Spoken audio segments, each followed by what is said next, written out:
In today's video, we're going to be going through the possible tactics that Enzo Maresca could deploy at the Club World Cup. So without further ado, let's get into it. Okay then, starting with the first tactic, we'll just go with what Chelsea set up with the other day against LAFC.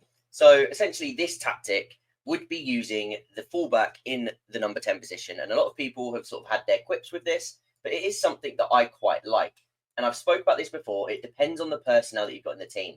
Now, what we sort of saw in this game was this sort of lines being made. We had the three here, Lavia and Casado as a pairing in the middle, and then what you had was Cucurella pushing up into this little pivot spot, the half space in there.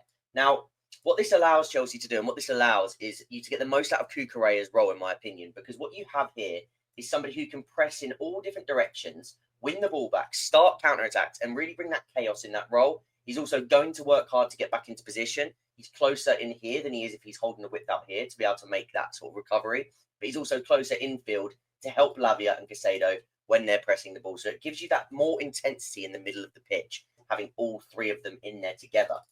What it also allows is when you've got players like Jackson, who's going to run into the channels, you've got Palmer, who of course he wants to create through the centre and also make those runs down there. You've got Neto and Madueke on the wings. What you actually get with Cucurella, and it's something that you also get when you have Enzo in this role, and that's why they both thrived at this last season, is that you allow them to crash the box. And whilst Cucurella is a left back and a lot of people sort of cut at that sort of situation, the reason Cucurella is so good at being that box crasher is because of the intensity that he plays at. And it's the same when he presses, it's the same when he makes those recovery runs. You can apply that inside the box. He has that same desire to get on every single ball, desire that some other players don't have. That means that when he does arrive in the box, even if it is just getting that last touch on it, or even sort of attacking the ball to the point where a defender misses it and somebody else at the back post like Madueke can come in and clean up and get a chance. Cucurella's box crashing is a key skill, and it is something to watch out for in this Club World Cup to continue playing Cucurella up higher in that left half space. Now, the next one we're going to talk about is going to have Enzo Fernandez and Andre Santos as the pivot. Now, in this scenario, what you would expect is maybe a little bit of fluidity on who pushes forward and who doesn't. Now, in this situation, you'd expect probably Cucurella to come inside. Again, it depends on the personnel. If there's a different right back, I think what's important to note with the fullbacks is the personnel at centre back will often dictate which of the fullbacks is inverting. So in this case, it makes sense to have the three with Reece James as the right centre back. If it was Gusto on the other side, maybe you could do it the other way. If Colwill could play as the central centre back, and then it would be Chalobah here. Maybe Cucurella would play there and Reece would invert. So it all depends on who is sort of stood where and in that scenario. Let's say, for sort of switching it up a bit, let's say that Reece was the one inverting because Trevor Chalobah was playing. And we saw a back three like this, Cucurella, Colwill, Chalobah, and we saw Reece James inverting. What you'd probably see is, quite loosely, Enzo Fernandez pushing forward. You'd probably have Santos and Reece as that sort of double pivot. Again, Santos have got a little bit more leeway to sort of roll around in here. Same as James, they can move around together. Then you'd have the same half space positions in here.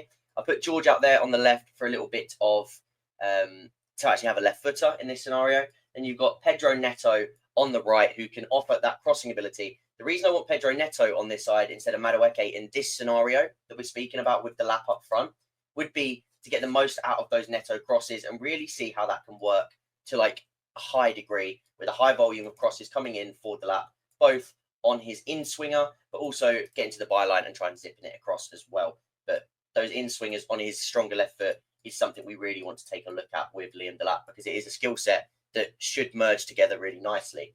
Now, the idea here, this could be anyone. The reason I put Enzo and Santos is because they're the two that we didn't see last game. So I just wanted to speak about how their roles could sort of play out within the system.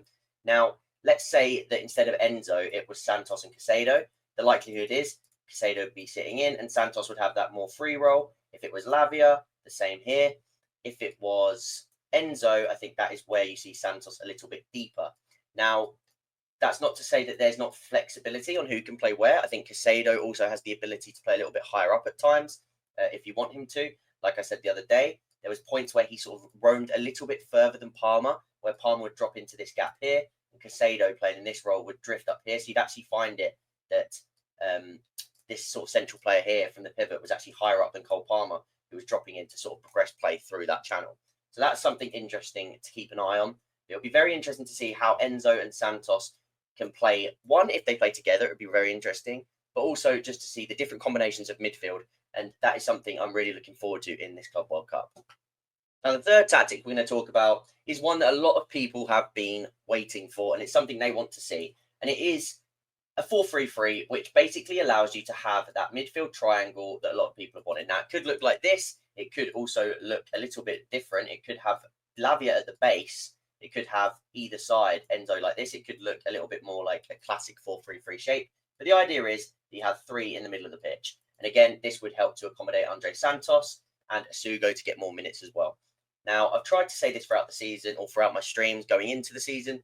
I don't think this is going to be a primary tactic. I don't think this is something we're going to see change to, and it's going to happen every single week. But it is an option now to have Cole Palmer out on that right-hand side, because you now have three midfielders, and if you're going to have all three of them fit and you've got depth to cover that with Andre and Asugo, it now allows you to sort of expend a little bit more energy on this right-hand side. Now, again, it depends who can do it, because can Reece deal with that role and the intensity of it? I'm not so sure yet. We have to see. But Gusto, for example, it would allow Gusto to play in that sort of overlapping run role, and he can overlap and provide that width. Now, I still don't think the idea of him being pinned out wide is ideal, because I also think that Palmer in the first phase of play could end up being pinned here to pin one of the opposition defenders, and I don't think that's ideal for his skill set. But like I say, in certain games where you've got all three midfielders and you're looking to control the centre of the pitch, this is definitely something that could work in terms of allowing Palmer to go inside, allowing Enzo to continue in that role, and having Caicedo and Lavia at the base, allowing for that 3-2 to still be very nicely compact, to have two very hard-working midfielders, which is very important. If you're going to send a fullback forward, and you're going to send that fullback forward to attack with width, in my opinion, this position is even more important. And that's why when we played Reece James in the middle of the park last season, alongside Caicedo, that's actually when we was able to push Gusto further forward, because there was points where Gusto started at right back, overlapped on the right wing, and we had Caicedo and Reece James in the middle of the park to offer that extra base of solidity and physicality, which is something Maresca spoke about with the likes of Lavia and Caicedo as well, when he dropped Enzo, basically stating he wanted the physicality that those two bring as a pair. So that is very important if you're going to overlap a fullback.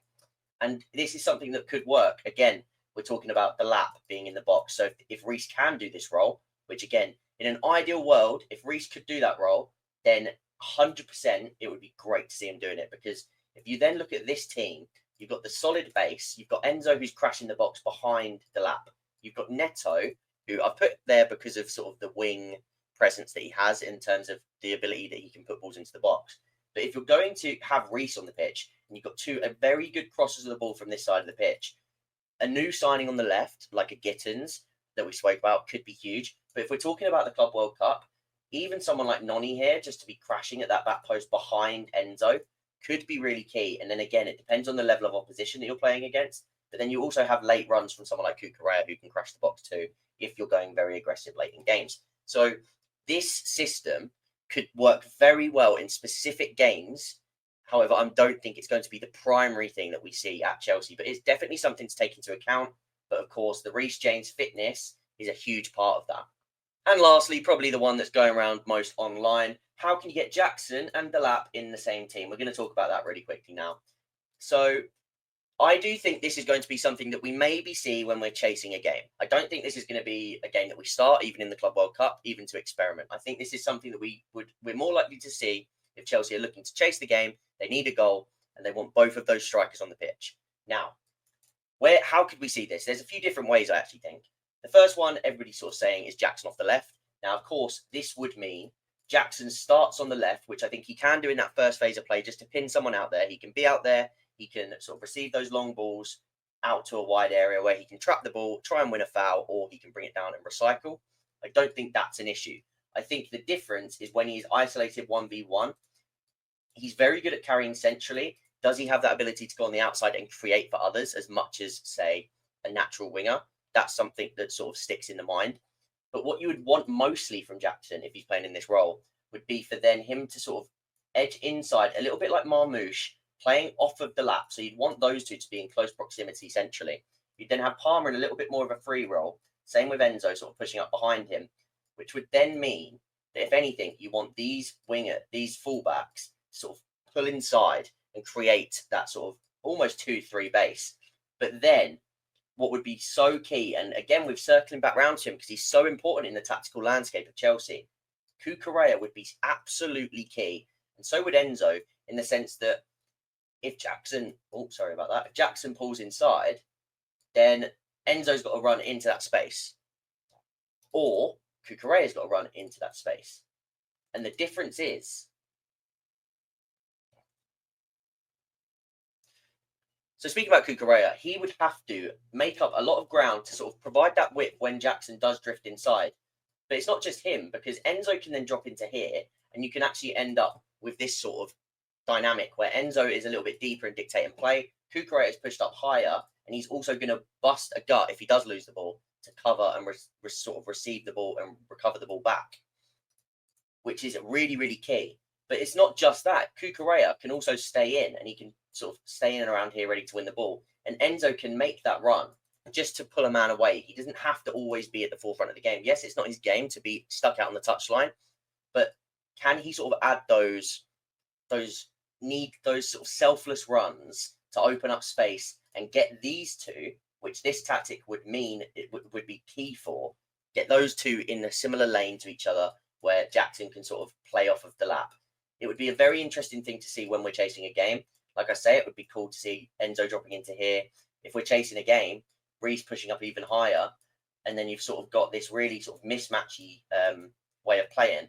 Enzo's dropping into this little gap, and he's looking to be the one feeding these balls forward to sort of create that last-ditch chance. This is something that I think we could see late in games, and I'm really hoping we see it at least once in this tournament just to get a grasp of how it could work. Because even if this isn't Jackson, this is something that I think could work a lot with some of the other links we've had, Ekitike, João Pedro.